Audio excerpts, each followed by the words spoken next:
조화 하나 보내고 정리해. 성진그룹 창립 50주년 만찬장 500명의 재계 인사 앞에서 축사를 마친 오정환 회장은 전처의 10주기 추모 소식을 고개 한번 끄덕이고 넘겼습니다. 30년 전 버린 아내 이수연.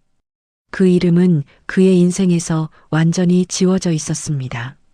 그런데 며칠 뒤 회장 집무실에 한 여자가 나타났습니다. 낡은 가죽 가방에서 일기장 3권과 한 번도 붙이지 못한 편지 12통을 꺼내 책상 위에 올려놓으며 말했습니다. 저는 회장님의 친딸입니다. 일기장을 펼쳐본 순간 71세 재벌 회장의 손이 떨리기 시작했습니다. 자신이 제국을 쌓는 동안 버린 아내가 친정까지 속여가며 23억을 마련해 자신의 회사를 살렸다는 기록이 날짜와 금액까지 빼곡히 적혀 있었기 때문입니다. 편지를 모두 읽은 회장은 의자에서 천천히 무너져 내렸습니다. 사연 시작하기 전에 구독 눌러주시면 새로운 사연을 매일 받아보실 수 있어요. 오늘의 사연 시작합니다. 서울 포시즌스 호텔 그랜드 볼룸에 500여 명의 재계 인사가 자리를 채우고 있었습니다. 성진그룹 창립 50주년 기념 만찬의 열기가 볼룸 전체를 가득 메우는 가운데 오정환 회장이 축사를 마치고 단상에서 내려왔습니다. 비서실장 한재영이 빠른 걸음으로 다가와 정환의 귀에 대고 속삭였습니다. 회장님, 전처 이수연 씨의 10주기 추모 미사가 다음 주 일요일에 은평구 성당에서 열린다고 합니다. 정환은 걸음을 멈추지 않았습니다. 와인잔을 들어 입술만 살짝 적시고 내려놓으며 말했습니다. 조화 하나 보내고 정리해. 재영이 고개를 숙이며 물러났습니다. 정환의 집무실에도 한남동 자택 어디에도 수연의 흔적은 남아있지 않았습니다. 성진그룹 공식 연역에도 이수연이라는 이름은 한 줄도 없었습니다. 30년 전 자신과의 사이에서 태어난 딸 하은이라는 아이도 정환은 기억의 바깥에 두고 살아왔습니다. 같은 시각 서울 은평구의 낡은 2층 건물이 어둑한 가로등 아래 서 있었습니다. 건물 입구에 수연 아동복지재단이라고 적힌 작은 간판이 바람에 살짝 흔들리고 있었죠. 이하은이 사무실 안쪽 다락 창고에서 먼지 쌓인 가죽 가방 하나를 끌어냈습니다. 지퍼를 열자 오래된 종이 냄새가 올라왔습니다.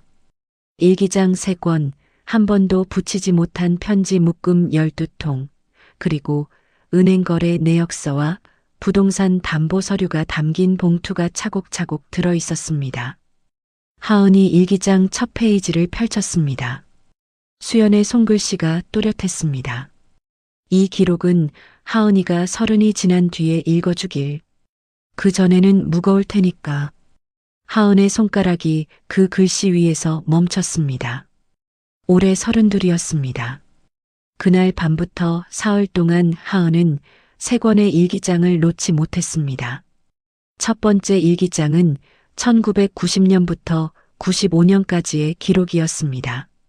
정환 씨 회사가 또 부도 직전이다. 하은이를 낳은 지 겨우 3달. 아버지께 말씀드렸다. 확실한 사업 투자처가 있다고. 서초구 상가 2채, 용산구 집 1채.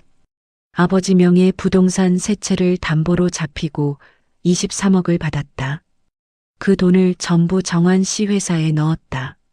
아버지는 투자라고 믿으셨다. 거짓말을 했다. 날짜와 금액이 빼곡했습니다. 갓 태어난 딸을 품에 안은 채 친정아버지에게 거짓말을 하고 남편의 회사에 23억을 쏟아부은 여자의 기록이었습니다. 두 번째 일기장은 95년부터 2005년까지였습니다. 정환 씨가 최민서라는 사람과 재혼하기로 했다. 명문가 집안이라 사업에 도움이 된다고. 나는 위자료도 받지 않기로 했다. 하은이 양육비도 청구하지 않았다. 친정 재산 23억 돌려달라는 것도 포기한다고 각서를 썼다. 그이가 더 큰 사람이 되려면 나는 짐이 되면 안 된다. 하은이한테는 아빠 빈자리를 내가 2배로 채우면 된다. 하은은 그 대목에서 한참을 읽지 못했습니다. 42살이던 자기 자신을 안고 빈손으로 나선 어머니의 모습이 떠올랐기 때문입니다. 일기장에는 친정과의 단절도 적혀 있었습니다. 담보대출금이 사업 투자가 아니라 사위 정환의 빚을 갚는 데 쓰였다는 사실이 외할아버지 이강수에게 들통난 것이었습니다. 아버지가 소리를 지르셨다. 내 재산으로 그놈 빚을 갚으면서 투자라고 거짓말을 해? 오빠도 아버지 편을 들었다. 나는 남편도 친정도 한꺼번에 잃었다. 3번째 일기장은 2005년부터 2016년까지였습니다. 수연은 전세방을 옮겨 다니며 과외와 식당 일로 하은을 키웠습니다. 2003년에 사비를 털어 아동복지재단을 만들었고 2013년에 위암 판정을 받고도 치료비 대신 재단 아이들의 장학금을 먼저 챙겼습니다. 마지막 일기는 2016년 10월이었습니다. 하은아, 미안하다. 더 해주지 못해서. 하지만 네가 만난 아이들이 엄마의 전부였고 그건 후회하지 않는다. 하은은 일기장을 덮고 재단의 오래된 직원 박순자 여사를 찾아갔습니다. 순자 여사가 낡은 소파에 앉아 하은의 손을 잡으며 말했습니다. 어머니가 항암 3번째를 포기하셨어. 남은 치료비 1,200만 원을 재단 장학금 통장에 넣으시더라. 마지막까지 정환 씨한테 알리지 말라고 하셨고 돌아가실 때 누가 계셨어요? 나하고 너. 둘뿐이었어. 하은은 며칠을 고민한 끝에 여의도 성진그룹 본사를 찾아갔습니다. 로비 안내 데스크에서 직원이 손을 내저었습니다. 사전 약속 없이는 방문이 안 됩니다. 저는 오정환 회장님의 전처 이수연의 딸입니다. 회장님의 친딸이에요. 직원의 얼굴이 굳었습니다. 수화기를 들어 상부에 보고하는 사이 엘리베이터에서 내려오던 법무팀장 서진우가 로비 쪽을 바라보다 멈춰 섰습니다. 하은의 얼굴에서 30년 전 수연의 모습이 겹쳐 보였기 때문입니다. 진우가 직접 다가와 하은의 면담을 주선했고 비서실장 한재영에게 말했습니다. 회장님이 반드시 만나셔야 할 분이야. 62층 집무실 문이 열렸습니다. 하은이 가죽가방에서 일기장 3권, 편지 묶음, 부동산 담보 영수증 사본을 꺼내 책상 위에 놓았습니다. 정환이 인터폰에 손을 뻗으며 말했습니다. 뭔가 잘못 찾아온 것 같은데. 재영 씨, 이 사람을. 이 주소 보세요. 하은이 담보 영수증을 펼쳐 정환 앞으로 밀었습니다. 서초구 상가 2채, 용산구 주택 1채. 정환의 손이 인터폰에서 떨어졌습니다. 30년 전 그 주소가 수연의 친정 소유였다는 기억이 떠올랐기 때문입니다. 읽어보세요. 어머니가 남기신 겁니다. 하은이 일기장에 표시된 페이지들을 가리키고 창가로 물러섰습니다. 정환은 의심의 눈으로 일기장을 펼쳤습니다. 수연의 글씨를 알아보는 순간 손끝이 떨리기 시작했습니다. 23억의 출처, 수연이 친정아버지에게까지 거짓말을 했다는 기록, 정환이 절대 모르게 하려 했다는 문장들. 정환은 편지 묶음을 한 통씩 열었습니다. 수연은 이혼 후에도 매년 정환의 생일에 편지를 썼습니다. 99년 성진그룹이 상장하던 날 쓴 편지에는 이렇게 적혀 있었습니다. 하은이한테 아빠 회사가 신문에 나왔다고 말해줬어. 자랑스러워. 2008년 금융위기 때 쓴 편지도 있었습니다. 힘들겠지만 당신은 해낼 사람이야. 마지막 편지는 2016년 위암 말기에 쓴 것이었습니다. 하은이한테 당신 이야기를 해줄 수 없어서 미안해. 하지만 원망만은 물려주고 싶지 않았어. 정환의 어깨가 천천히 무너져 내렸습니다. 편지를 모두 읽고 나서도 한참을 움직이지 못했습니다. 하은이 창가에서 돌아와 말했습니다. 어머니의 유언은 당신을 용서하라는 거였어요. 그런데 저는 아직 그 유언을 지킬 수 있을지 모르겠습니다. 하은은 일기장과 편지를 책상 위에 두고 집무실을 나섰습니다. 정화는 텅 빈 집무실에 홀로 남아 수연의 일기장을 가슴에 안은 채 꼼짝도 하지 않았습니다. 한재영이 다음 일정을 알리러 문을 열었다가 정환의 모습을 보고 소리 없이 문을 닫았습니다. 그날의 모든 일정이 취소되었습니다. 복도에서 그 장면을 지켜보던 진우의 얼굴이 어두워졌습니다. 30년 전 수연의 부탁을 받아 담보 서류를 공식 기록에서 빼고 개인 금고에 넣어둔 것은 자신이었습니다. 그 침묵이 정환뿐 아니라 하은에게도 아버지 없는 30년을 만들었다는 무게가 진우의 어깨를 짓눌렀습니다. 그날 밤 정환은 자택으로 돌아가지 않았습니다. 집무실 소파에 누워 수연의 마지막 편지를 다시 펼쳤습니다. 하은이한테 당신 이야기를 해줄 수 없어서 미안해라는 문장 위에 글씨가 번져 있었습니다. 마른 종이 위에 동그랗게 퍼진 자국. 수연의 눈물이었습니다.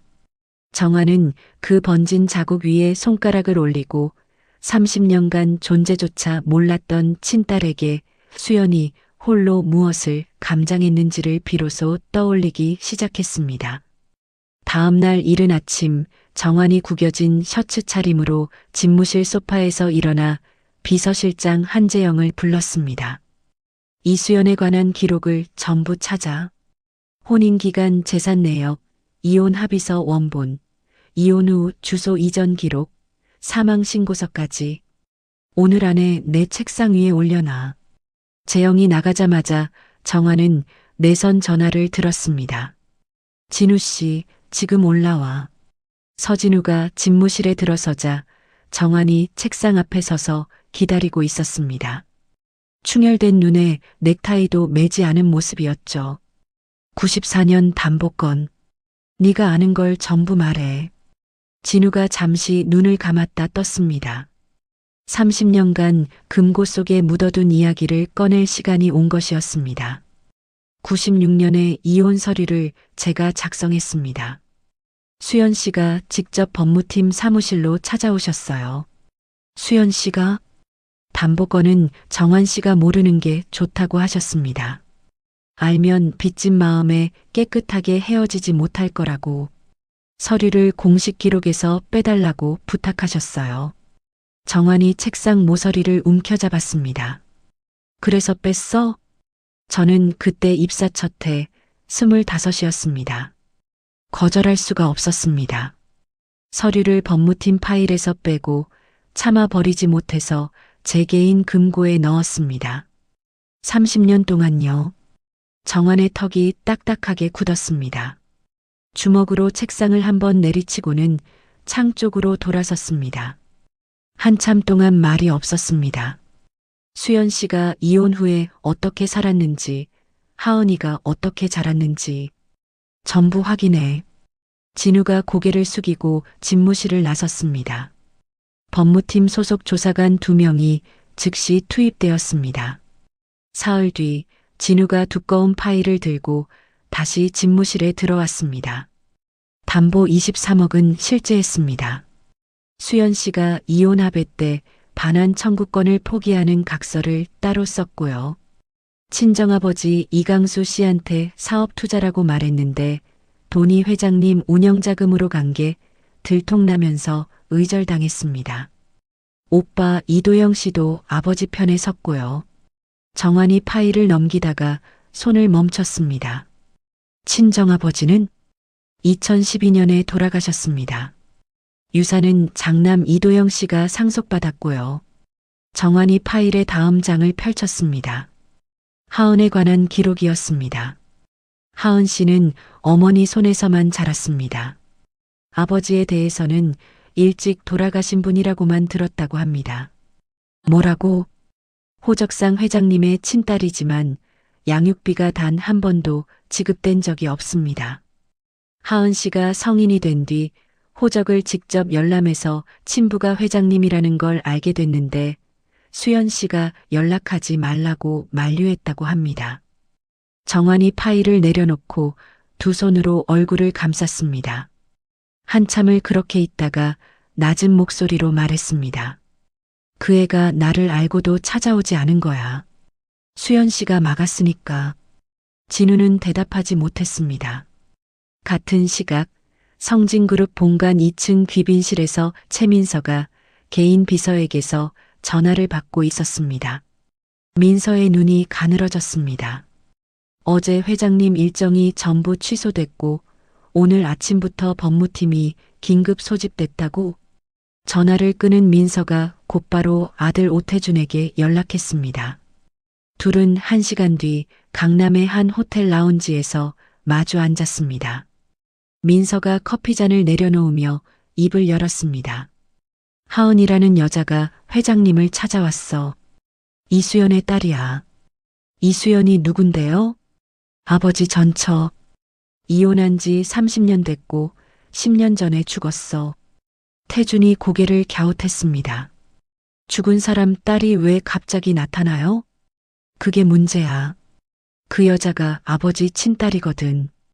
태준의 표정이 달라졌습니다. 민서가 목소리를 낮추며 말했습니다. 친딸이 나타났다는 건 상속 구도가 통째로 바뀐다는 뜻이야. 아버지가 지금 법무팀을 움직여서 이수연 관련 기록을 다 뒤지고 있어. 가만히 앉아 있을 때가 아니야. 태준이 주머니에서 전화를 꺼냈습니다. 제가 알아보죠. 그 여자가 뭘 가지고 있고 뭘 노리는 건지. 민서는 별도로 측근 변호사 윤상훈에게 전화를 걸었습니다. 하은이라는 여자가 들고 있을 수 있는 자료의 법적 효력을 전부 검토해줘요. 특히 친자 관계에 따른 상속 지분. 태준은 사설 조사업체 2곳을 동시에 가동했습니다. 이틀 뒤 보고서가 도착했습니다. 태준이 보고서를 넘기며 민서에게 읽어주었습니다. 재단 연간 예산이 8천만 원. 건물 임대차 계약이 석 달 후 만료. 학자금 대출 3,200만 원 미상환. 월급 210만 원이 수입 전부래요. 태준이 보고서를 탁 덮으며 말했습니다. 돈 없는 친딸이 재산 노리고 나타난 거예요. 뻔하잖아요. 민서는 대답 대신 창밖을 바라보았습니다.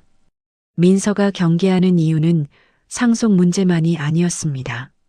30년 전 정환과 수연의 이혼 과정에서 수연에게 직접 찾아가 이혼을 종용한 사람이 바로 민서 자신이었기 때문입니다. 하은이 가지고 온 기록 속에 그 흔적이 남아있을 수도 있었습니다.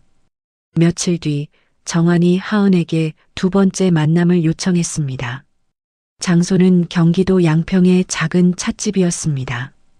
기사도 대동하지 않고 정환이 직접 차를 몰고 왔습니다. 먼저 와서 앉아있던 하은이 정환이 혼자 들어서는 모습을 보고 살짝 놀랐지만 경계를 풀지는 않았습니다. 정환이 맞은편에 앉아 찻잔도 들지 않고 입을 열었습니다. 네가 내 딸이라는 걸 이제야 알았다. 30년간 몰랐던 게 아니라 외면한 거니까 변명은 안 하마. 하은의 눈이 흔들렸습니다. 그 말을 들을 거라고 예상하지 못했기 때문입니다. 잠시 침묵이 흐른 뒤 정환이 물었습니다. 수연 씨의 마지막이 어땠는지 들을 수 있겠냐? 하은이 찻잔을 감싼 손에 힘을 주며 말했습니다. 위가 다른 데까지 번졌는데도 재단 출근을 안 쉬셨어요. 3번째 항암을 포기하시고 남은 돈 1,200만 원을 재단 통장에 넣으셨고요. 돌아가시기 일주일 전까지 재단 아이들한테 손편지를 쓰고 계셨어요. 정환이 찻잔 위로 시선을 떨어뜨렸습니다. 나한테는 뭐라고 했니? 아빠는 나쁜 사람이 아니라 바쁜 사람이었다고. 그 말밖에 안 하셨어요. 정환의 입술이 떨렸습니다. 찻잔을 드는 손이 흔들려 차가 조금 넘쳤지만 정환은 닥지 않았습니다. 그날 저녁 한남동 자택 식탁에서 정환이 처음으로 민서에게 수연 이야기를 꺼냈습니다. 수연 씨 재단을 지원하려고 해. 하은이도 돌봐야 하고 민서가 젓가락을 내려놓았습니다. 얼굴에는 아무런 감정도 드러나지 않았습니다. 당신이 그러고 싶으면 그렇게 해요. 정환이 자리에서 일어나 서재로 들어갔습니다. 서재 문이 닫히자마자 민서가 전화기를 집어들었습니다. 윤 변호사, 지금 만나야 해요. 상속 지분 보호하고 저 사람 개인 자산 움직임 감시하고 친자 확인 소송 대비까지 오늘 밤 안에 정리해줘요. 며칠 뒤 정환 측 법무팀에서 하은에게 공식 연락이 왔습니다.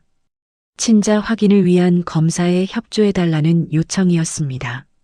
하은이 전화를 끊고 한참을 사무실 의자에 앉아 움직이지 못했습니다. 어머니가 평생 숨기려 했던 관계를 법적으로 확인하는 것이 맞는 일인지 하은의 마음이 갈라졌습니다. 그러나 진실은 밝혀져야 한다고 스스로 답을 내리고 하은은 검사에 동의했습니다. 결과가 나온 날 밤 한남동 자택 서재에서 고함 소리가 새어나왔습니다. 민서가 서재 문을 열고 들어서며 소리를 높였습니다. 죽은 사람 때문에 산 사람을 망치려는 거야? 당신한테는 지금 이 가족이 있잖아. 정환이 서재 의자에서 벌떡 일어섰습니다.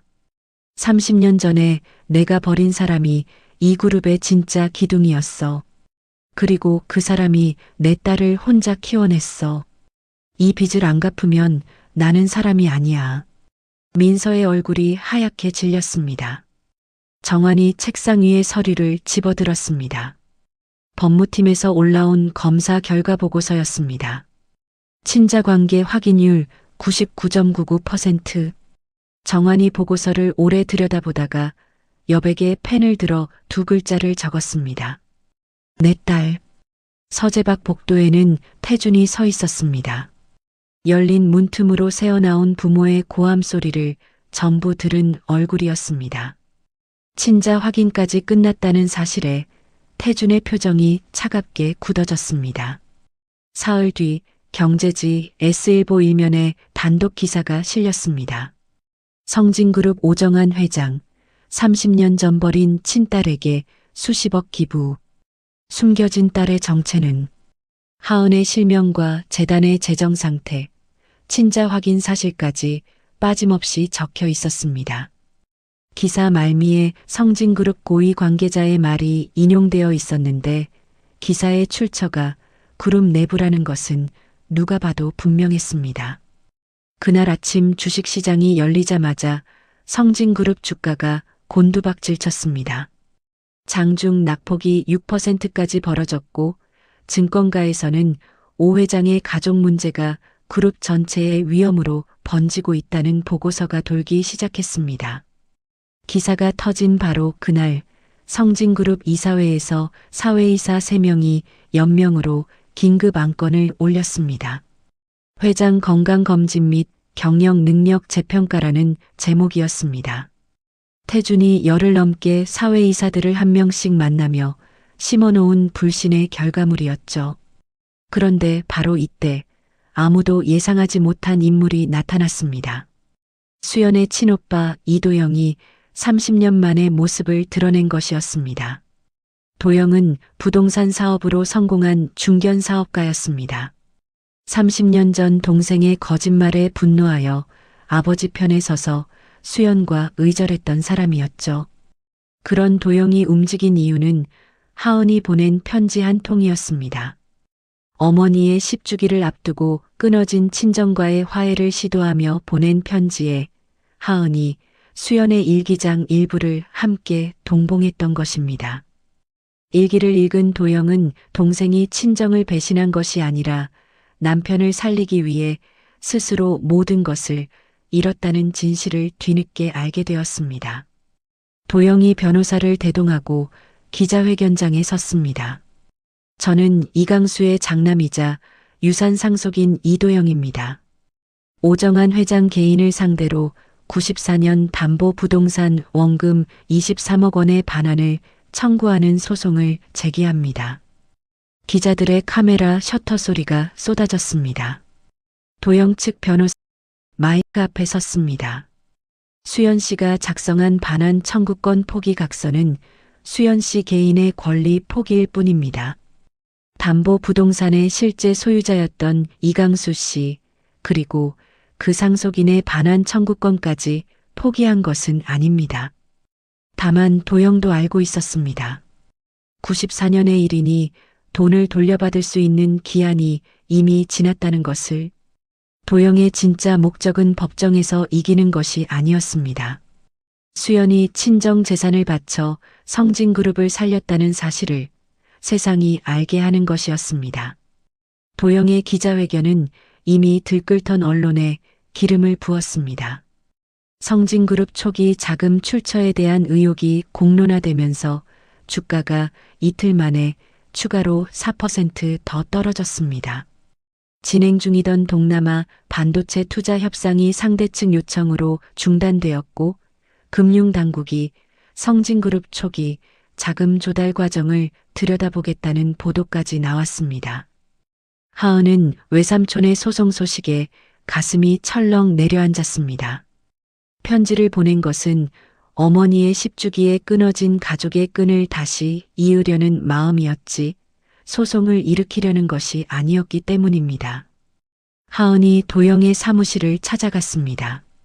외삼촌, 소송을 거둬주세요. 어머니가 원하신 건 이런 게 아니에요. 도영이 안경을 벗어 책상 위에 놓으며 말했습니다. 하은아, 법정에서 이기려는 게 아니야. 내 어미가 이 집안에 뭘 바쳤는지 세상이 알아야 해. 30년 동안 아무도 몰랐잖아. 하은은 더 말하지 못했습니다. 어머니의 유언은 용서였고 외삼촌이 말하는 것은 정이었습니다. 둘 다 틀린 말이 아니었기에 하은의 발길이 사무실 문 앞에서 멈췄습니다. 민서는 도영의 소송을 기회로 봤습니다. 측근 변호사 윤상훈이 도영에게 비밀리에 접근했습니다. 이 선생님, 솔직히 기한이 지나서 법적으로 이기기는 어렵습니다. 그런데 소송을 오래 끌면 성진그룹 쪽에서 상당한 합의금을 내놓을 수밖에 없어요. 소송 비용은 제가 알아서 하겠습니다. 민서의 속셈은 따로 있었습니다.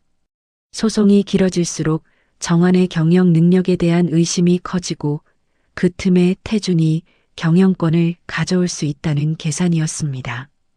한편 서진우는 법무팀 사무실에서 창밖을 내다보고 있었습니다.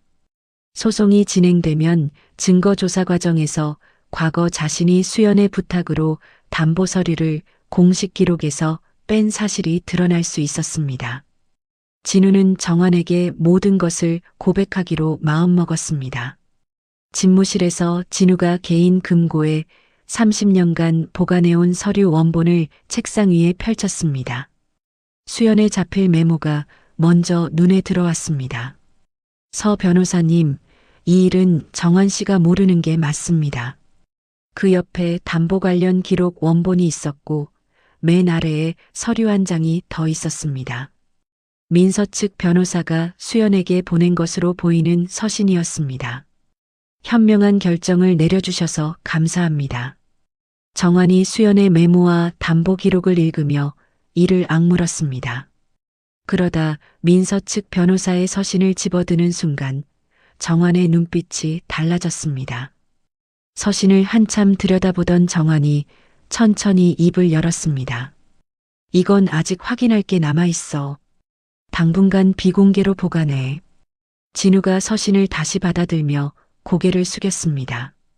집무실을 나온 뒤 진우는 30년 전 민서 측 변호사 사무실에서 일했던 사무장의 연락처를 수소문하기 시작했습니다. 태준도 가만히 있지 않았습니다. 사설 조사업체가 하은의 재단 회계 장부를 뒤져 약점을 찾아냈습니다. 3년 전 기부금 사용 내역 중에 증빙 서류가 빠진 항목 2건, 합쳐서 340만 원이었습니다. 태준이 전화기를 들며 입꼬리를 올렸습니다. 이수연 재단 기부금 횡령 의혹. 회장의 친딸, 기부금을 개인적으로 썼다. 이 제목으로 기사 2군데에 동시에 넣어. 기사가 나가자 재단은 곧바로 무너지기 시작했습니다. 세무점검 통보가 날아왔고 후원자 5곳 중 3곳이 후원을 끊었습니다. 자원봉사자들도 하나둘 발을 뺐습니다. 재단 앞에는 기자들이 진을 쳤고 하은의 집 주소까지 인터넷에 퍼졌습니다. 화면을 가득 메운 댓글들이 하은의 눈앞에서 쏟아졌습니다. 재벌 친딸이 재산 뺏으려고 나타난 거 아니야? 불쌍한 척하면서 돈 노리는 여자. 하은이 사무실 책상에 엎드려 이마를 짚었습니다. 숨을 고르려 해도 가슴이 조여왔습니다. 그날 밤 정화는 혼자 차를 몰고 수연의 묘소로 갔습니다. 10월의 찬비가 코트 위로 내렸습니다. 묘비 앞에 선 정환의 입술이 떨렸습니다. 수연의 일기 속 한 줄이 머리에서 떠나지 않았습니다. 정환 씨가 행복하면 그걸로 됐다. 정환이 비에 젖은 채 묘비를 내려다보며 중얼거렸습니다. 나는 행복했어. 근데 그게 전부 당신 위에 쌓은 거였어. 이제 하은이까지 당하고 있는데 나는 뭘 하고 있는 거야. 묘소에서 돌아온 새벽 2시 정환이 서진우에게 전화를 걸었습니다. 진우가 전화를 받자 정환의 목소리가 낮고 단단하게 울렸습니다. 첫째, 이도영 소송에 맞서 싸우지 마. 원금 23억을 바로 돌려줘. 대신 합의 조건에 수연 씨의 명예를 회복하는 공개 성명을 넣어. 돈을 돌려줄 의무는 없지만 도리는 있으니까. 알겠습니다. 둘째, 하은이 재단 회계감사를 우리 법무팀이 직접 지원해. 횡령 혐의를 깨끗이 벗겨줘. 네. 셋째, 다음 주 이사회에서 내가 직접 전부 밝힌다. 전화 너머로 정환의 숨소리만 잠시 흘렀습니다. 진우는 30년간 정환의 곁에서 온갖 전장을 함께 겪었지만 이런 목소리는 처음 들었습니다. 이사회에서 진실을 공개하겠다는 것은 민서와 태준에게 정면으로 맞서겠다는 선언이었습니다. 다음 날 아침 진우가 하은에게 직접 전화를 걸었습니다. 하은 씨, 법무팀에서 재단 회계 감사를 무상으로 도와드리겠습니다. 왜요? 왜 갑자기 도와주시는 건데요?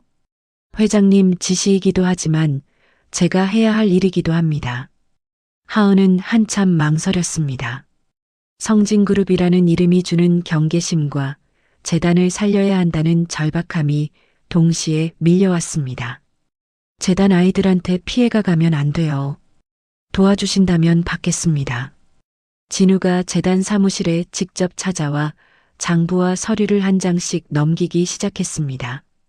같은 시각 태주는 이사회에서 회장 건강검진 안건을 통과시키기 위한 표를 세고 있었고 민서는 윤상훈 변호사를 통해 도영의 소송을 오래 끌면서 정환의 자산 움직임을 감시하는 이중 작전을 펼치고 있었습니다. 이사회까지 일주일. 정환의 손에는 수연의 진실이, 민서의 손에는 이사회의 표와 30년 전의 비밀이 쥐어져 있었습니다. 이사회를 이틀 앞둔 토요일 아침, 정환이 하은에게 전화를 걸었습니다. 수연 씨가 세운 재단을 직접 보고 싶다. 오늘 가도 되겠냐? 하은이 잠시 말이 없다가 대답했습니다. 오세요. 은평구의 낡은 2층 건물 앞에 검은 승용차가 멈췄습니다. 정환이 차에서 내려 건물을 올려다보았습니다. 페인트가 벗겨진 외벽, 녹슨 빗물바지, 한쪽이 기운 간판. 정환의 발이 입구에서 멈췄습니다. 현관문을 열고 들어서자 복도 벽면에 종이들이 빼곡히 붙어 있었습니다. 아이들이 쓴 편지와 크레파스 그림이었습니다. 정환이 천천히 걸으며 하나씩 읽어내려갔습니다. 복도 끝쪽에 붙은 편지 한 장 앞에서 정환의 걸음이 멈췄습니다. 수연 선생님 덕분에 대학에 갔어요. 정환이 그 편지를 한참 들여다보았습니다. 편지 위에 붙은 사진 속에는 교복을 입은 아이가 환하게 웃고 있었습니다. 2층 사무실에서 아이들의 학습 지도를 하고 있던 최영희가 계단을 내려오다 정환을 알아보았습니다. 영희가 다가와 정환 앞에 섰습니다. 오 회장님이시죠? 저는 수연이 대학 동기 최영희예요. 재단 처음 만들 때부터 같이 했어요. 정환이 고개를 숙여 인사했습니다. 수연 씨의 친구분이시군요. 영희가 복도 벽에 편지들을 가리키며 말했습니다. 수연이가 죽기 한 달 전에 저한테 그랬어요.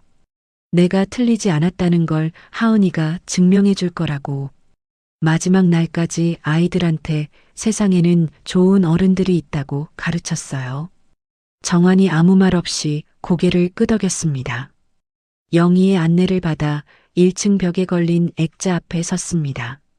수연이 직접 쓴 재단 설립 취지문이었습니다. 한 아이를 바꾸면 한 세상이 바뀝니다. 수연의 필체였습니다.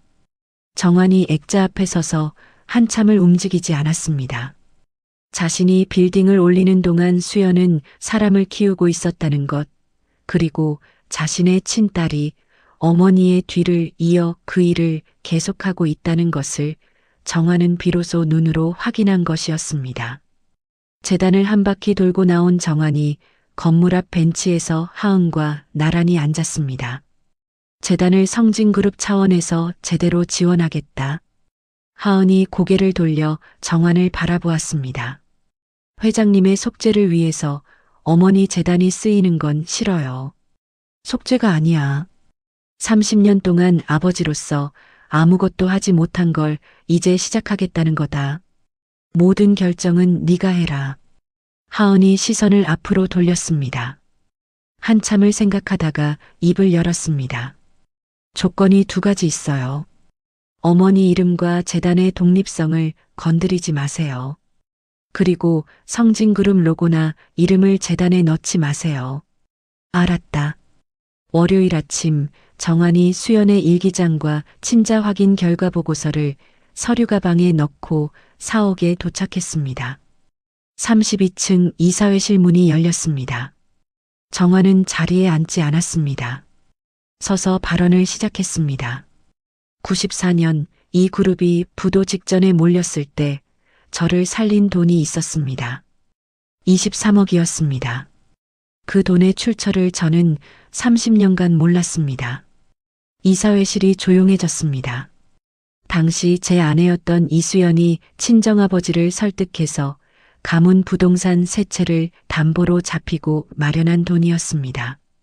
그 돈이 이 그룹 첫 번째 대형 수주의 밑바탕이 됐습니다. 정환이 서류 가방에서 수연의 일기장을 꺼내 테이블 위에 놓았습니다. 이혼할 때 수연 씨는 위자료도 양육비도 23억 반환 청구권도 전부 포기했습니다. 그리고 이 과정에서 친정아버지한테 거짓말한 것이 발각돼서 친정과도 영원히 끊겼습니다. 이사들의 시선이 일기장 위에 머물렀습니다. 정환이 친자 확인 결과 보고서를 그 옆에 놓으며 말을 이었습니다. 이하은은 저의 친딸입니다. 검사 결과로 확인됐습니다. 30년간 이 아이의 존재를 외면한 것은 전적으로 제 잘못이고 수연 씨에 대한 빚과 하은이에 대한 아버지의 의무를 이제라도 지키겠습니다. 잠시 침묵이 흐른 뒤 원로 이사 박동수가 입을 열었습니다. 수연 여사의 그런 희생을 정말로 몰랐소? 몰랐습니다. 변명의 여지가 없습니다. 태준이 자리에서 일어섰습니다. 감정적인 고백이 그룹 경영에 무슨 도움이 됩니까? 50억 기부건은 회장의 친딸이 운영하는 재단에 대한 것이니 이해 충돌 문제가 생깁니다. 원로 이사 박동수가 태준을 향해 손을 들어 제지했습니다. 과거의 잘못을 바로잡는 것은 기업의 도리야. 이건 감정이 아니라 책임이지. 사회이사 김정아도 고개를 끄덕이며 동의했습니다. 표결이 진행되었습니다. 찬성 7, 반대 3, 기권 1. 재단 지원 안건이 통과되었습니다. 태준의 얼굴이 굳어졌습니다. 이사회 이틀 뒤 양측 변호사가 마주 앉았습니다. 정환 측이 먼저 합의안을 내놓았습니다. 원금 23억 전액을 반환합니다. 돈을 돌려줄 법적 의무는 이미 지났지만 도리 차원에서 갚는 것입니다. 대신 합의 조건에 성진그룹 명의로 공식 성명을 넣겠습니다. 이수연의 헌신이 성진그룹 초기 성장에 기여했음을 인정하는 내용입니다. 도영 측 변호사가 도영을 바라보았습니다. 도영이 천천히 고개를 끄덕였습니다. 돈도 돌려받고 동생의 이름도 세상에 알릴 수 있다면 더 바랄 것이 없었습니다. 합의서에 서명하는 자리에 하은도 함께 앉아 있었습니다. 도영이 펜을 내려놓고 처음으로 조카의 얼굴을 똑바로 바라보았습니다. 30년 만이었습니다. 내 어미한테 미안하다. 아버지 편만 들었던 내가 수연이를 더 외롭게 만들었어. 도영의 목소리가 갈라졌습니다.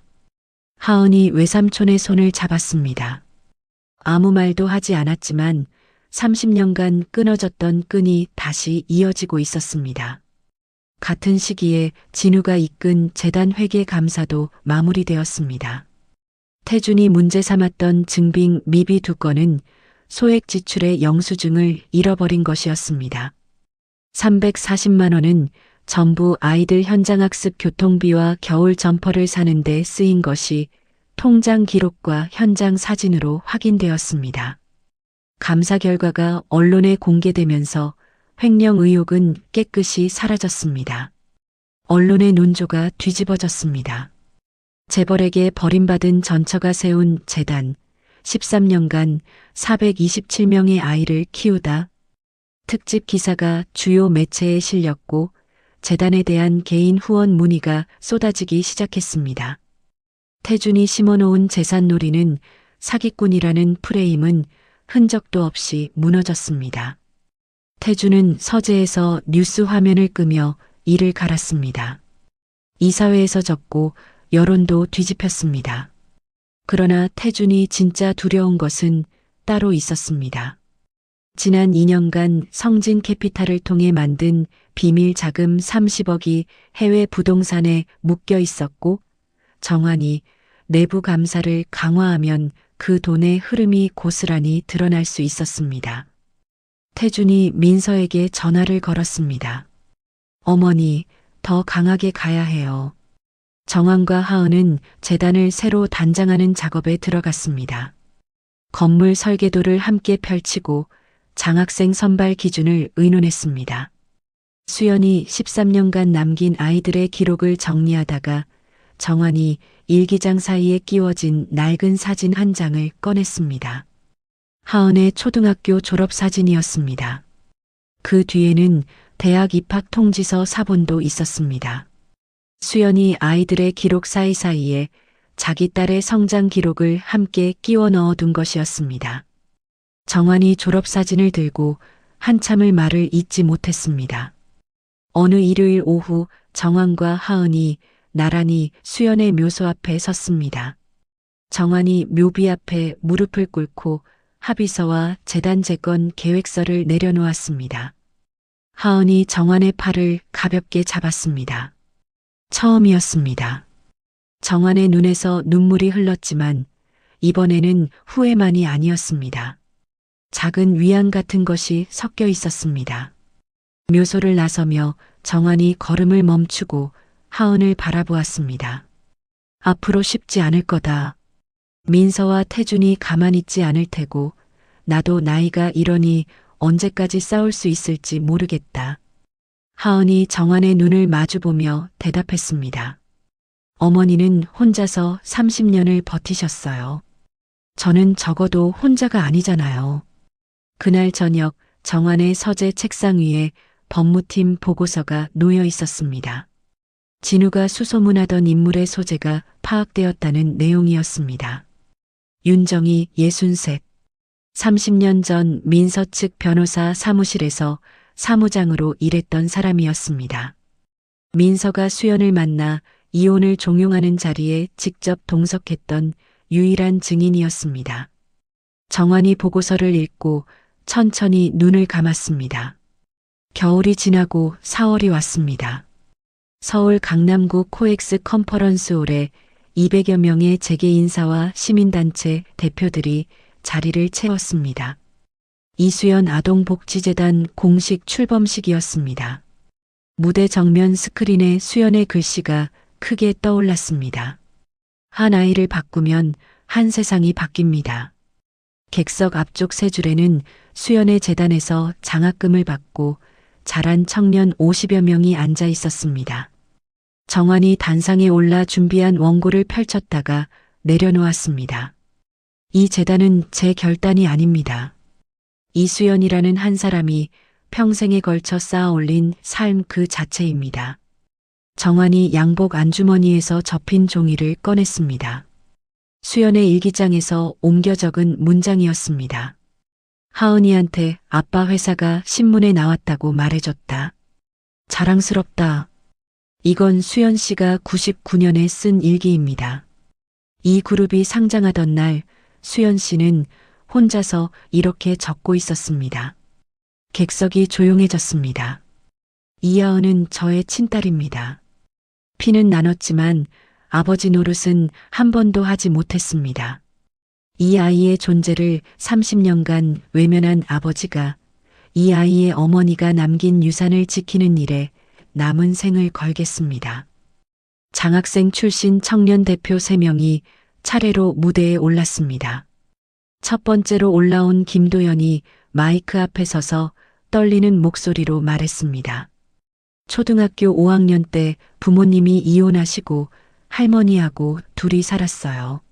학교를 그만둬야 하나 싶었는데 수연 선생님이 직접 집으로 찾아오셨어요. 장학금 봉투를 건네시면서 이렇게 말씀하셨어요. 네가 포기하지 않으면 세상은 바뀐다고.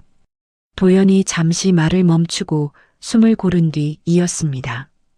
저는 지금 전남 해남에서 무료 진료소를 운영하고 있습니다. 수연 선생님이 없었으면 의사가 되지 못했습니다. 객석에서 박수가 터져 나왔습니다. 출범식과 함께 하은이 재단 이사장으로 공식 취임했습니다. 석 달 전까지 사기꾼이라고 썼던 언론이 전처의 유산을 이은 복지 리더라는 기사를 쏟아냈습니다. 하은은 방송 인터뷰에서 카메라를 바라보며 말했습니다. 어머니가 평생 보여주신 건 하나예요. 사랑은 받는 게 아니라 주는 거라는 것. 정환과 하은의 관계가 달라지기 시작했습니다. 정환은 매주 목요일 오후를 재단의 날로 정하고 은평구 재단을 찾았습니다. 아이들 앞에 앉아 자기가 사업하면서 실패했던 이야기를 들려주었고 아이들은 할아버지라 부르며 무릎 위에 올라탔습니다. 하은은 정환에게 수연의 일상을 하나씩 알려주었습니다. 어머니는 된장찌개에 두부를 항상 크게 썰어 넣으셨어요. 비 오는 날이면 창가에 앉아서 빗소리를 한참 들으셨고요. 입버릇처럼 하시던 말이 있었어요. 괜찮아, 다 잘 될 거야. 정환은 그 이야기들을 하나도 빠뜨리지 않고 들었습니다. 30년간 알지 못했던 수연이라는 사람을 딸의 입을 통해 비로소 만나고 있었습니다. 재단 출범은 성진그룹에도 변화를 가져왔습니다. 기업평가기관에서 사회부문 등급을 올려주었고 중단되었던 동남아 반도체 투자 협상이 다시 움직이기 시작했습니다. 외국인 투자자 3곳이 성진그룹 주식을 추가로 사들이면서 주가도 제자리를 찾았습니다. 출범 석 달 뒤 정환과 하은이 수연이 돌보았던 장학생들의 근황을 찾아보았습니다. 도연 외에도 박지민은 강원도 원주에서 수연의 재단을 본떠 지역 아동센터를 세웠고 최유진은 시골 작은 학교에서 아이들을 가르치고 있었습니다. 정환이 장학생 명단을 내려다보며 중얼거렸습니다. 수연 씨가 뿌린 씨앗이 이미 숲이 됐구나. 내가 평생 올린 빌딩보다 이 사람들이 더 큰 유산이야. 10월 성진그룹 창립 기념일 행사 연설에서 정환이 객석의 하은을 가리키며 말했습니다. 저 사람은 내 딸입니다. 피는 나눴지만 아버지 노릇은 한 번도 하지 못했습니다. 이제부터라도 이 아이의 아버지이고 싶습니다. 하은이 자리에서 일어나 마이크를 건네받았습니다. 아버지라 부르기엔 아직 시간이 필요합니다. 하지만 외면하지는 않겠습니다. 그 장면이 저녁 뉴스에 나갔습니다. 한남동 자택 거실에서 민서와 태준이 나란히 텔레비전을 보고 있었습니다. 민서의 손이 리모컨을 움켜쥐었습니다. 태준은 화면에서 눈을 떼지 못했습니다. 후계자라는 자리가 발밑에서 흔들리고 있었지만 성진캐피탈의 30억이 언제 터질지 모르는 상황에서 함부로 움직일 수가 없었습니다. 11월 초 박순자 여사가 재단 출범 반년 기념 영상을 만들기 위해 수연의 옛 사진과 영상을 정리하고 있었습니다. 오래된 폴더 속에서 동영상 파일 하나가 나왔습니다. 2분 37초짜리 짧은 영상이었습니다. 순자 여사가 재생 버튼을 누르자 화면에 수연의 얼굴이 떠올랐습니다. 마른 얼굴에 두건을 쓰고 카메라를 바라보는 수연이었습니다.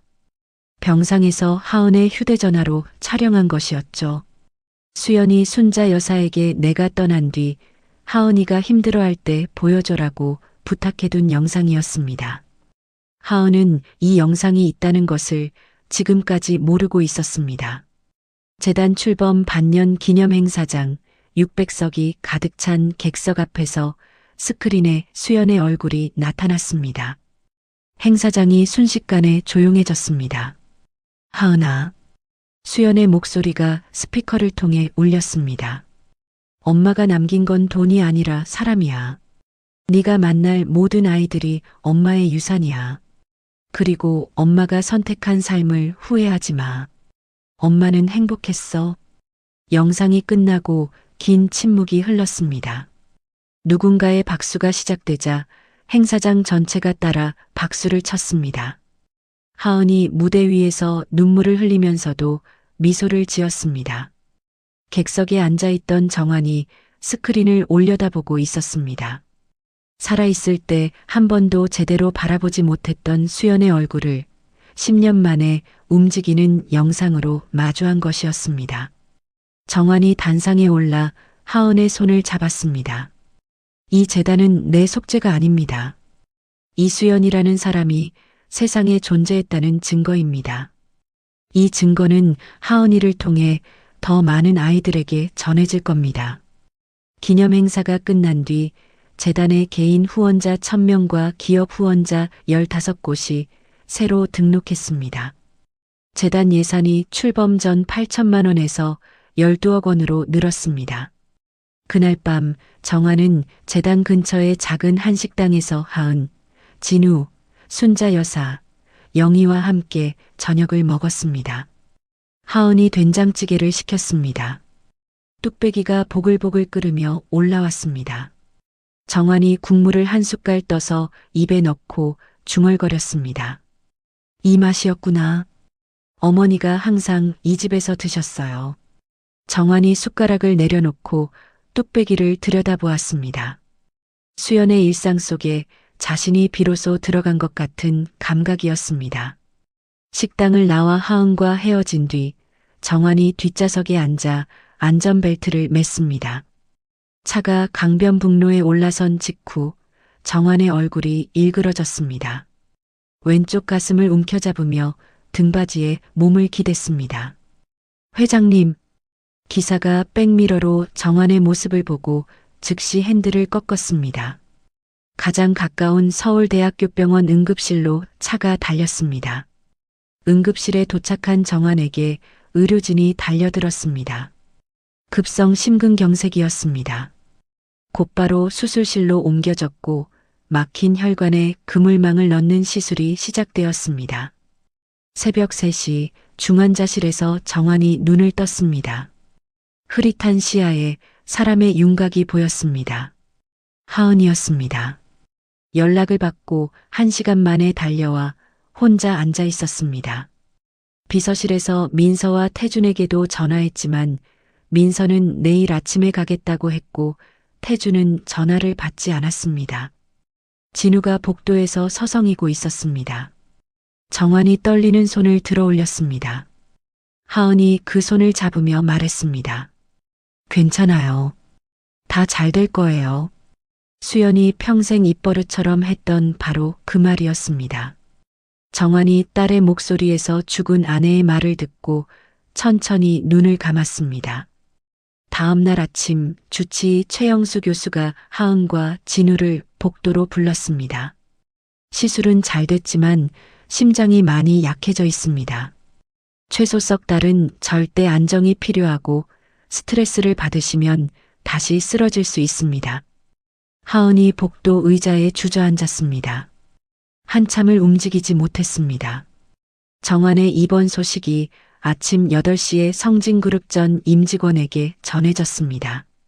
주식시장이 열리자마자 성진그룹 주가가 곤두박질 쳤고 금융당국이 투자주의 종목 지정을 검토한다는 속보까지 나왔습니다. 그날 오후 한남동 자택에서 태준과 민서가 마주 앉았습니다. 태준이 먼저 입을 열었습니다. 이사회에 긴급 안건을 올릴 거예요. 회장 유고 시 경영 대행 체제. 제가 직접 맡겠습니다. 민서가 찻잔을 내려놓으며 고개를 끄덕였습니다. 내가 밀어줄 테니까 표부터 확보해. 문화재단 이사 겸임하는 사회이사 2명은 내가 잡아놓을게. 이번 사흘째에 긴급 이사회가 열렸습니다. 태준이 자리에서 일어나 발언했습니다. 회장님의 빠른 쾌유를 빕니다. 다만 경영 공백이 길어지면 그룹 전체가 흔들립니다. 제가 임시로 경영 전반을 맡겠습니다. 원로 이사 박동수가 고개를 저었습니다. 내부 사람보다 외부 전문 경영인이 적절하지 않겠소. 사회이사 김정아도 동의했습니다. 표결이 시작되었습니다. 태준 측 5표, 반대 4표. 결정적인 한 표를 던진 것은 그동안 중립이던 사회이사 정혜민이었습니다. 태준이 정혜민의 아들이 운영하는 회사에 투자를 약속한 대가였습니다. 경영 대행권을 쥔 태준이 첫 주부터 움직였습니다. 경영 효율화 팀을 만들어 비핵심 사업 정리를 내세우고 첫 번째 대상으로 이수연 재단에 대한 그룹 자금 지원을 전부 멈추었습니다. 하은에게는 공문 한 장이 날아왔습니다. 재단 이사장 직위에 대한 재검토가 진행 중이므로 대외 활동을 자제해 주십시오. 하은이 곧바로 진우에게 전화를 걸었습니다. 서 팀장님, 재단 자금이 끊겼어요. 무슨 일이 벌어지고 있는 거예요? 진우의 목소리가 낮아졌습니다. 태준 전무가 저한테도 재단 관련 업무에서 손을 떼라고 했습니다. 안 그러면 징계위원회에 넘기겠다고요. 그러면 어떡해요? 겉으로는 지시를 따르겠습니다. 대신 개인 시간에 하은 씨를 도울 방법을 찾겠습니다. 민서는 태준의 경영 대행 기간을 이용해 더 깊은 곳을 파고들었습니다. 측근 변호사 윤상훈이 정환의 개인 자산 내역을 샅샅이 뒤지기 시작했습니다. 민서가 윤상훈에게 지시했습니다. 하은이한테 갈 돈을 막아야 해요. 유 원장의 하은이 이름이 들어가기 전에 법적으로 틀어막을 방법을 찾아요. 윤상훈이 서류를 넘기며 대답했습니다. 한 가지 방법이 있습니다. 한정우견 심판을 청구하는 겁니다. 심장이 약해지면서 판단력이 떨어졌다는 근거로 법원에 신청하면 회장님의 재산을 마음대로 옮기거나 큰 결정을 내릴 때 후견인의 동의가 필요하게 됩니다. 그거 하려면 뭐가 필요해요? 회장님을 직접 진료한 의사의 소견서가 있어야 합니다. 민서가 자리에서 일어서며 말했습니다. 내가 알아볼게요. 민서는 오랫동안 후원해온 의료재단의 연구비를 매개로 정환의 주치의 최영수 교수에게 접근했습니다. 최 교수의 연구실에서 민서가 조심스럽게 말을 꺼냈습니다. 교수님, 회장님이 쓰러지신 뒤로 판단이 흐려지신 것 같아서요. 혹시 머리 쪽에 문제가 생겼을 가능성이 있는지 소견서를 하나 써주실 수 있을까요? 최 교수가 안경을 벗어 책상 위에 놓았습니다. 사모님, 오 회장님의 머리는 아무 문제 없습니다. 심장이 약해지셨을 뿐이지 생각하고 판단하는 능력은 멀쩡하세요. 거짓 소견서를 쓰면 저도 법을 어기는 겁니다.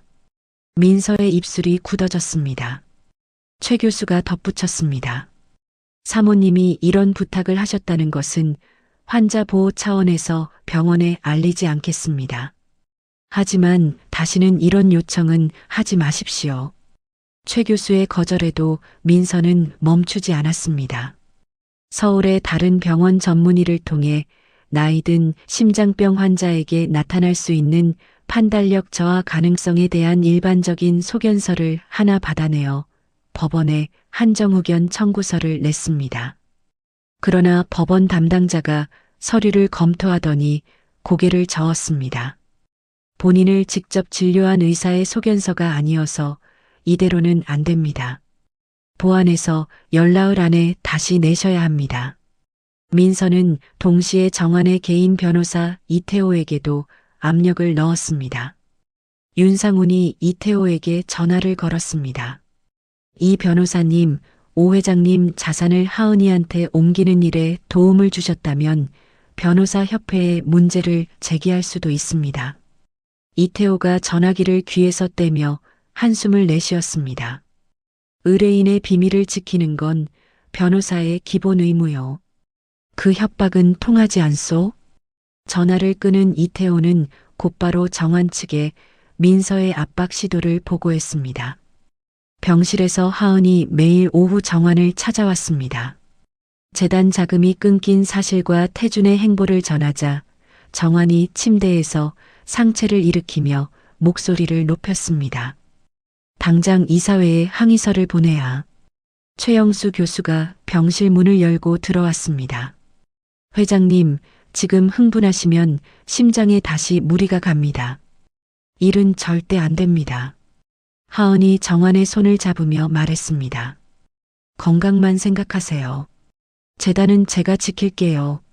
정환이 천천히 등을 기대며 고개를 끄덕였습니다. 하은이 병실을 나서자마자 복도 벽에 등을 기대고 주저앉았습니다. 이번 2주째 되던 날 뜻밖의 곳에서 일이 터졌습니다. 태준이 2년 동안 성진캐피탈을 통해 만든 비밀 자금 30억의 흐름을 알고 있는 사람이 금융당국에 제보를 한 것이었습니다. 성진캐피탈 전 재무팀장 한명수였습니다. 반년 전 비밀 자금 문제를 지적했다가 태준한테 잘린 사람이었죠. 잘리자마자 관련 자료를 챙겨두었고 진우가 따로 보관하고 있던 자료와 핵심 내용이 일치했습니다. 금융당국이 움직인다는 소식에 태준의 얼굴이 하얗게 질렸습니다. 성진캐피탈 내부 컴퓨터에서 관련 파일을 지우려 했지만 보안 시스템이 접근 기록을 자동으로 남겨버렸습니다. 증거를 없애려다 흔적만 더 남긴 꼴이었습니다. 열나흘의 기한이 다가왔습니다. 민서는 정환을 직접 진료한 의사의 소견서를 끝내 구하지 못했습니다. 최 교수 이후 정환의 담당 의료진에게도 접촉했지만 누구도 거짓 소견서를 써주지 않았습니다. 기한이 지나면서 법원이 민서의 청구를 받아들이지 않고 끝냈습니다. 그 소식이 병실에 전해지자 정환이 침대 위에서 한숨을 내쉬었습니다. 안도했지만 30년을 함께 산 아내가 자신을 법적으로 무력화하려 했다는 사실이 가슴에 남았습니다.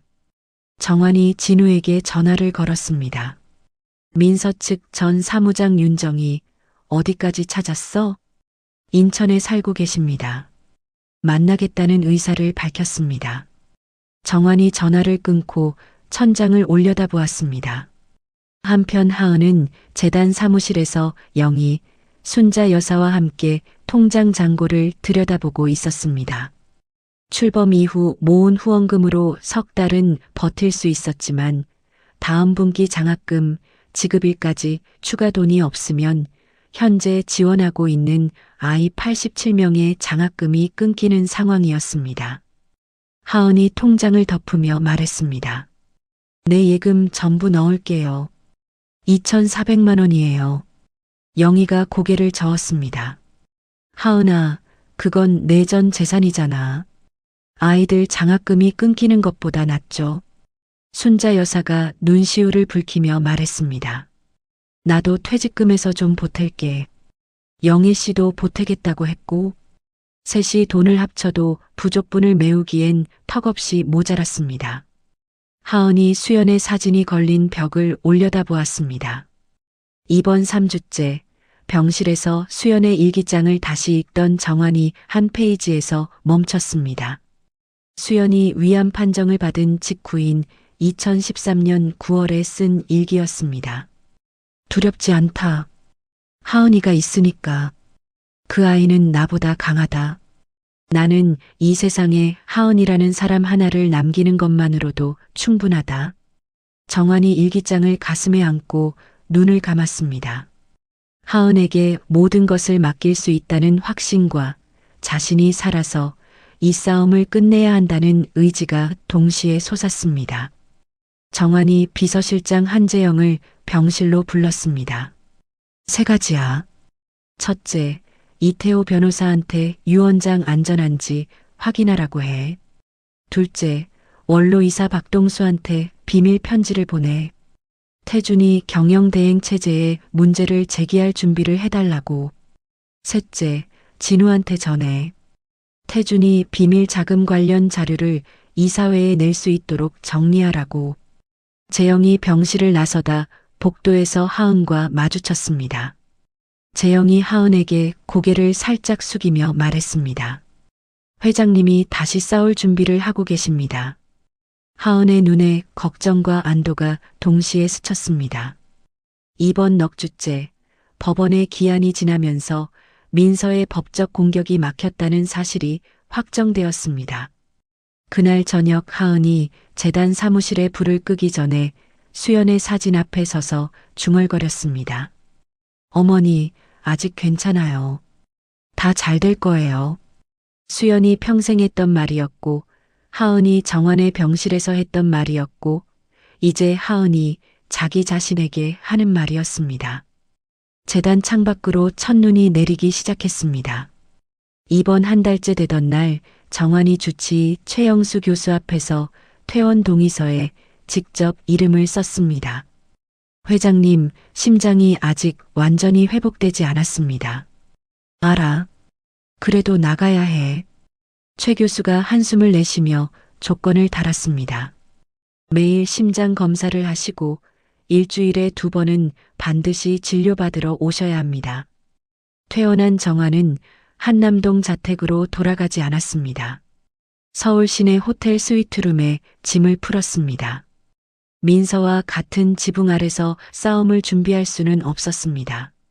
30년 결혼이 사실상 끝났다는 뜻이기도 했습니다. 호텔방에서 진우와 첫 번째 만남을 가졌습니다. 진우가 서류 가방에서 파일을 꺼내 테이블 위에 펼쳤습니다. 태준의 비밀 자금 관련 자료 일체였습니다. 성진 캐피탈에서 돈이 빠져나간 기록, 해외에 세운 회사 서류, 태준이 직접 도장을 찍은 결제 문서 사본까지 빼곡했습니다. 정환이 서류를 넘기다가 고개를 들었습니다. 이건 이사회에서 쓰면 되고 오늘 해야 할 일이 따로 있어. 윤정혜 씨 말씀이십니까? 데려와. 2시간 뒤 호텔 스위트룸 문이 열리고 63의 여자가 들어왔습니다. 윤정희였습니다. 30년 전 민서 측 변호사 사무실에서 사무장으로 일했던 사람이었습니다. 정희가 소파에 앉아 무릎 위에 낡은 서류 봉투를 올려놓았습니다. 정환이 맞은편에 앉아 입을 열었습니다. 30년 전 일을 말해주시오. 정희가 봉투를 열며 천천히 말하기 시작했습니다. 96년이었어요. 최민서 씨가 변호사 사무실을 거치지 않고 이수연 씨를 직접 만나겠다고 했습니다. 삼성동의 호텔 커피숍이었어요. 제가 그 자리에 함께 갔습니다. 정환의 눈이 좁아졌습니다. 민서가 수연 씨를 직접 만났다고? 네. 최민서 씨가 이수연 씨 맞은편에 앉아서 이렇게 말했어요. 당신이 조용히 떠나야 정환 씨가 더 큰 사람이 될 수 있다. 그게 진짜 사랑이라고. 정한의 손이 소파 팔걸이를 움켜쥐었습니다. 수연 씨가 뭐라고 했소? 아무 말 없이 듣고만 계셨어요. 최민서 씨가 미리 준비해온 이혼 합의서 초안을 저한테 건네라고 했고 제가 이수연 씨 앞에 놓았습니다. 이수연 씨가 그 서류를 들고 자리에서 일어나셨어요. 한마디도 안 하시고요. 정환이 눈을 감았습니다. 한참 뒤에 입을 열었습니다. 그 자리를 왜 기록해뒀소? 정희가 봉투에서 낡은 수첩과 종이 한 장을 꺼냈습니다. 최민서 씨가 저한테 이 만남은 기록에 남기지 말라고 했어요. 그런데 저는 사무장이니까 업무 습관대로 면담 일지를 따로 써뒀습니다. 이건 그때 호텔 예약 확인서 사본이에요. 진우가 옆에서 서류를 받아들었습니다. 자신이 30년간 보관해온 민서 측 변호사의 서신, 현명한 결정을 내려주셔서 감사합니다라는 그 편지와 나란히 놓았습니다.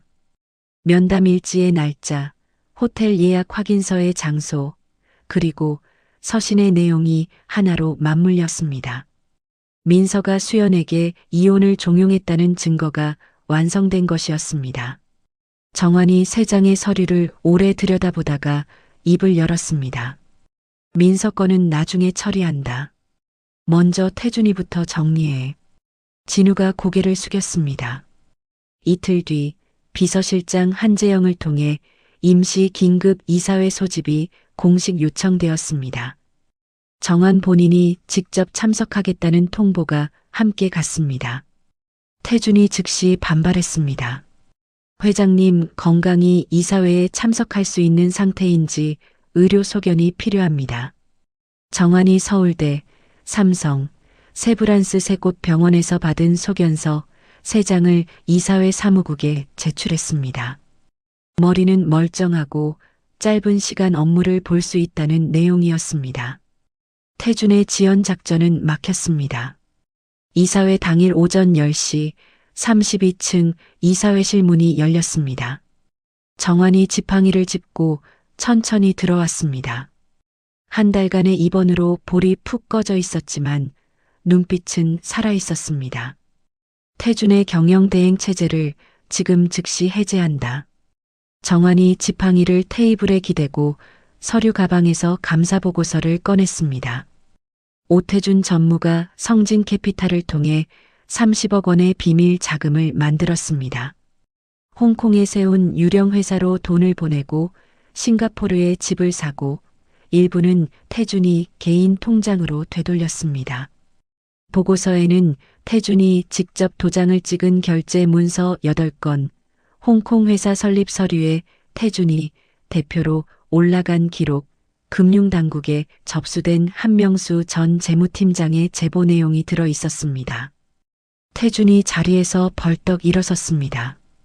그건 그룹의 해외 사업을 넓히기 위한 투자였습니다. 감사위원이 안경을 고쳤으며 말했습니다. 이사회 승인 없이 30억을 해외로 빼돌린 건 배임입니다. 바로 그때 이사회실 문이 열리고 한재영이 급히 들어와 정환에게 귀속말을 했습니다. 금융당국 조사팀 4명이 성진그룹 본사에 들어왔다는 소식이었습니다.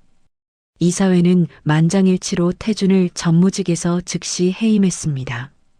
태준이 이사회실을 나서는 뒷모습을 아무도 붙잡지 않았습니다. 이사회 직후 정환이 기자실에서 공식 발표를 했습니다. 태준의 비리와 그룹의 자체 조치를 투명하게 공개합니다. 이수연 재단에 대한 자금 지원을 즉시 재개하고 이하은 이사장의 직위를 재확인하며 재단 운영의 독립성을 그룹 규정에 명문화하겠습니다. 이틀 뒤 저녁 민서가 정환이 머물고 있는 호텔 스위트룸을 찾아왔습니다. 정환이 테이블 위에 서류 3장을 펼쳐놓고 민서를 기다리고 있었습니다. 진우가 30년간 보관한 서신 사본, 윤정희의 면담 일지, 호텔 예약 확인서. 민서가 서류를 보는 순간 얼굴이 돌처럼 굳었습니다. 수연 씨한테 이혼하라고 한 사람이 당신이었어?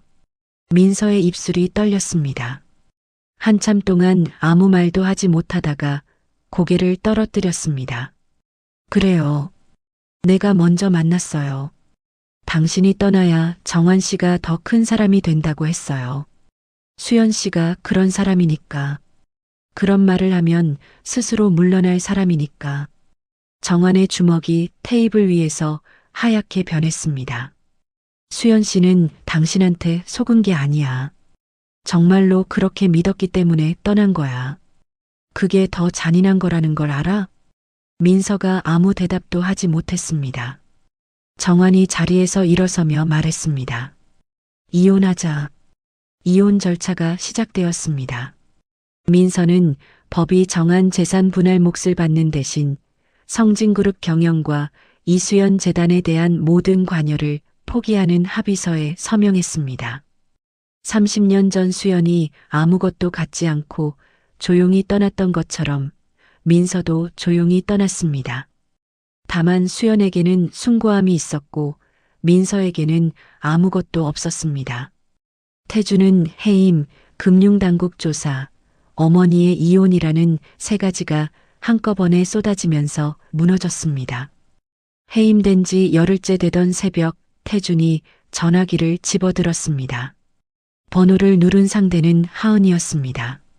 자신을 가장 적대했던 사람에게 전화를 건 것은 이 시간에 전화를 받아줄 사람이 하은밖에 없다는 것을 태준 스스로 알고 있었기 때문입니다.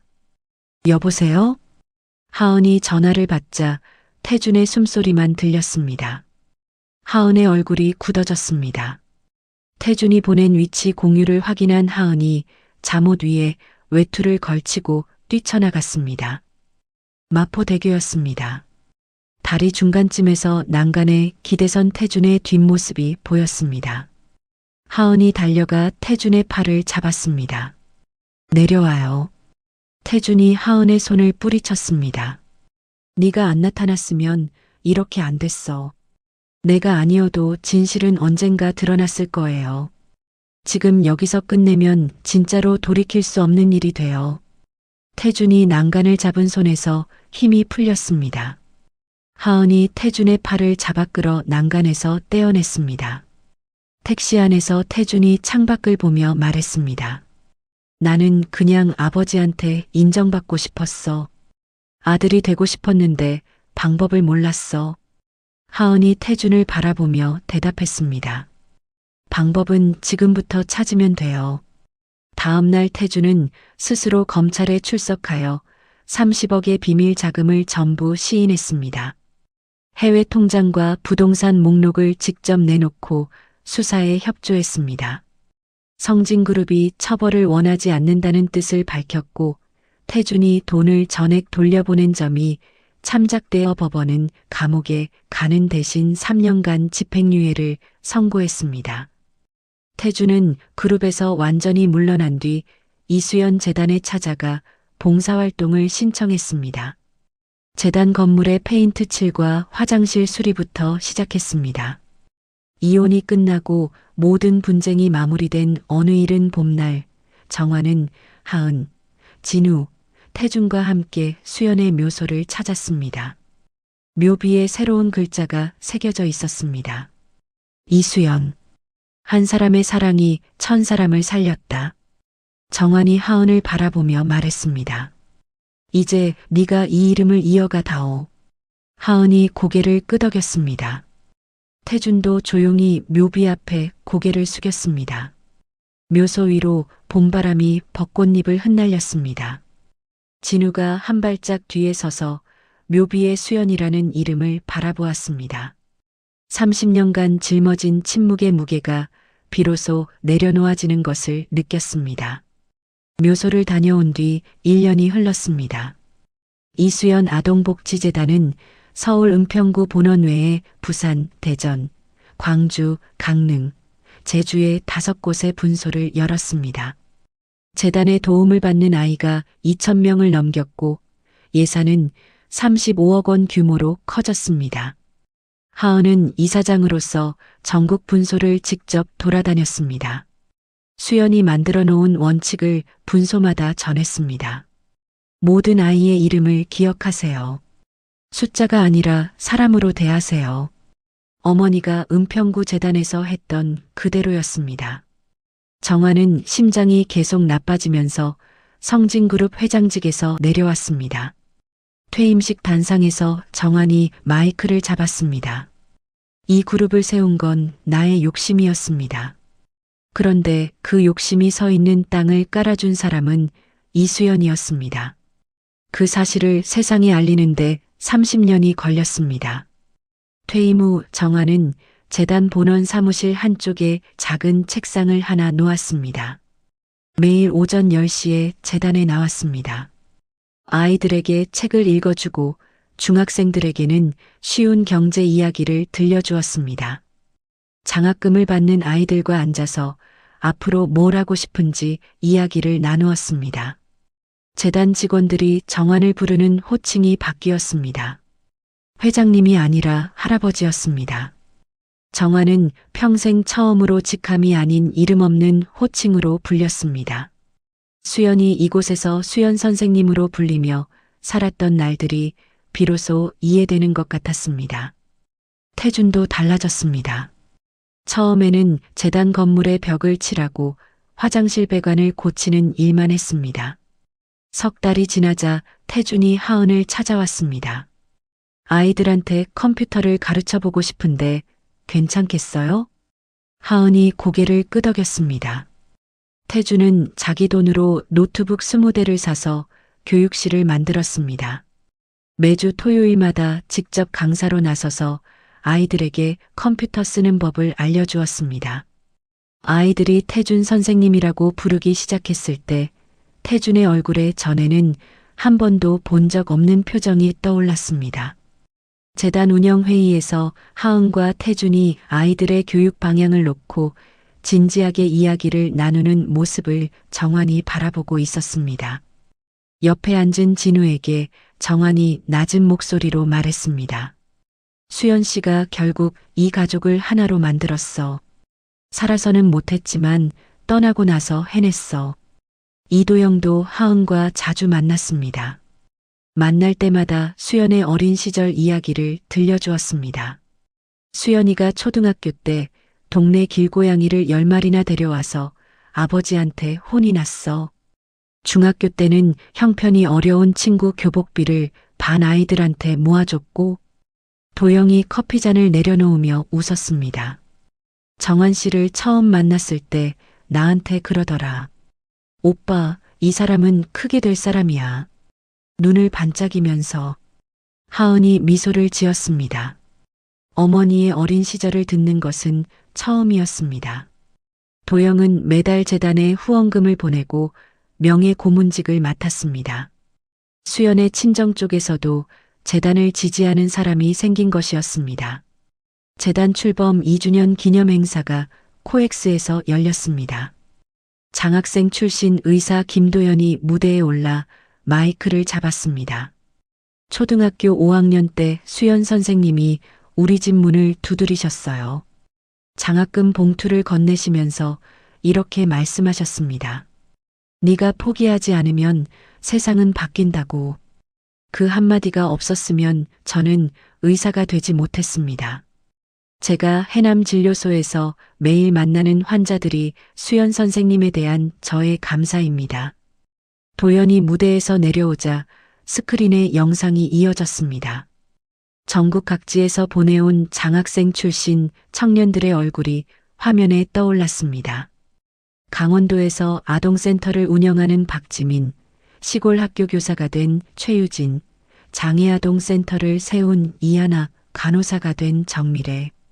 영상이 끝나자 행사장 600명이 자리에서 일어나 박수를 쳤습니다. 행사가 끝난 뒤 정환이 하은을 복도로 불러냈습니다. 양복 안주머니에서 편지 한 통을 꺼내 하은에게 건넸습니다. 이건 내가 한참 전에 써둔 거다.